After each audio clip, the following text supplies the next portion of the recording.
اہل ایمان دیکھو تم میں سے کوئی ایک گروہ دوسرے گروہ کا مذاق نہ اڑائے۔ یہ تمسخر جو ہے یہ بسا اوقات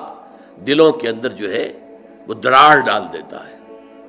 آپ میرا مذاق اڑا رہے ہیں تو میرے دل میں مجھے خوشی تو نہیں ہوگی نا، میرے دل میں زخم لگ جائے گا۔ میں آپ کا مذاق اڑا رہا ہوں، آپ کا دل، آپ کے احساسات مجروح ہو جائیں گے۔ یہ جو زخم پڑ گیا ہے دل کے اندر، یہ اصل میں اس ملت اور امت کی جو قوت ہے اس میں کمی لا رہا ہے۔ لا یسخر قوم من قوم، اب اس میں جو اس کا جو روح جو ہے وہ اس قدر خوبصورتی کے ساتھ بیان کی گئی۔ ہو سکتا ہے کہ وہ جن کا مذاق اڑایا جا رہا ہے وہ بہتر ہوں اللہ کی نگاہ میں ان سے کہ جو مذاق اڑا رہے ہیں۔ زیادہ مذاق اڑتا ہے کسی ظاہری چیز پر، کسی کی شکل و صورت معمولی ہے، کمزور ہے، کوئی اور اس کے اندر عیب ہے، کوئی جسمانی اس کو کوئی کمی ہے کسی اعتبار سے، یا کوئی اور شے ہے، اس لیے آپ اس کا مذاق اڑا رہے ہیں۔ ہو سکتا ہے کہ اس کے اندر کوئی دوسری شے ایسی ہو کہ جس کی بنا پر وہ اللہ کا محبوب ہو، اللہ کو بہت پسند ہو، تمہیں کیا معلوم؟ تم نے ایک ظاہری سی شے کو دیکھ کر اس کے اوپر مذاق اڑا دیا اس کا، تمہیں کیا معلوم اس کی باطنی شخصیت، اس کی سیرت، اس کا کردار، اس کے دل و دماغ میں اللہ تعالیٰ کی محبت، اللہ کے رسول کی محبت کس درجے ہے، یو ڈونٹ نو۔ تو تم گویا کہ نہ صرف اپنے بھائی کا دل مجروح اور اس کے احساسات کو مجروح کرو گے، بلکہ یہ کہ در حقیقت یہ تمہارا اقدام اللہ کے خلاف ہو جائے گا کہ جنہیں اللہ اپنا محبوب رکھتا ہو، پسند کرتا ہو۔ اس لیے کہا گیا ہے نا، من عادی لی ولیا، یہ حدیث قدسی ہے کہ جس شخص نے میرے کسی دوست سے دشمنی رکھی فقد آذنتہم، تو میں نے پھر ان کو الٹیمیٹم دے دیا ہے جنگ کا، وہ میرے خلاف ہے، میرے دشمن ہے، اسی کہ میرے ایک دوست، میرے ایک ولی کا استہزاء کر رہے ہیں، مذاق اڑا رہے ہیں، دشمنی کر رہے ہیں۔ تو یا ایھا الذین آمنوا لا یسخر قوم من قوم عسى ان یکونوا خیرا منہم ولا نساء من نساء۔ دیکھیے عام طور پر قرآن میں یہ نہیں ہوتا، صرف مردوں کے ساتھ گفتگو ہوتی ہے، مردوں کے صیغے میں، مذکر صیغے میں،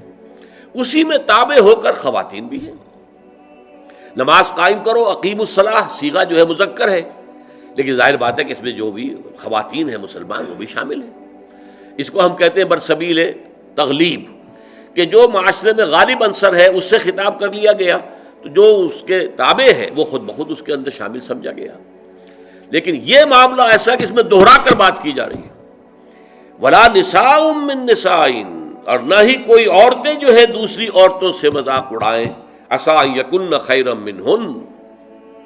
اس لیے کہ ہو سکتا ہے کہ وہ جن کا مذاق اڑایا جا رہا ہے وہ بہتر ہو ان سے کہ جو مذاق اڑا رہے ہیں۔ چونکہ عورتوں میں یہ مرض زیادہ ہوتا ہے، جیسے چونکہ ان کا دائرہ کار محدود ہے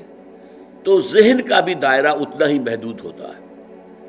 جب دائرہ محدود ہوگا تو چھوٹی چیزیں زیادہ بڑی نظر آئیں گی، ان کی اہمیت زیادہ ہو جاتی ہے، میگنیفائڈ ہو جاتی ہیں چھوٹی چیزیں۔ اب عورتیں جو ہے کسی کے لباس ہی کے اوپر فقرہ چست کر دیں گی، یہ تو بڑا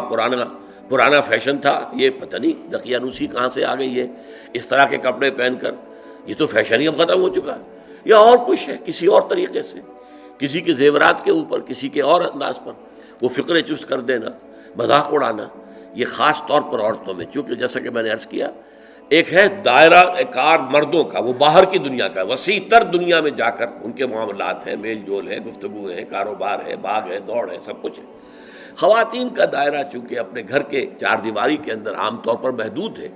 لہذا ان کے اندر پھر یہ چھوٹی چیزیں زیادہ بڑی ہو جاتی، اور اسی لیے یہاں پر دوہرا کر جو ہے حکم جو ہے لایا گیا، یا ایھا الذین آمنوا لا یسخر قوم من قوم عسى ان یکونوا خیرا منہم ولا نساء من نساء، نہ ہی عورتیں کریں، کوئی ایک عورتوں کا گروہ دوسری گروہ کے اس کی کا مذاق اڑائے، عسى ان یکن خیرا منہن، ہو سکتا ہے کوئی ایک عورت فرض کیجئے بدصورت ہے بیچاری، صورت اللہ نے بنائی ہے، کیا پتہ اس کی سیرت کتنی اچھی ہو، وہ کتنی عابدہ ہو، قانتہ ہو، وہ کتنی اللہ تعالیٰ کے نزدیک جو ہے وہ اللہ کو محبوب ہو، اللہ کو پسند ہو، کیا پتہ۔ صورت شکل اللہ نے بنائی، کسی انسان نے خود تو اپنے آپ کو گھڑا نہیں ہے، بلکہ اللہ تعالیٰ جیسے چاہتا ہے وہ اسی طریقے سے ہمارا جو ہے، ہمارے اعضاء جو ہے ان کو جوڑ دیتا ہے۔ تو اس حوالے سے مذاق اڑانا جو ہے، اور یہ میں آپ سے عرض کر دوں، بسا اوقات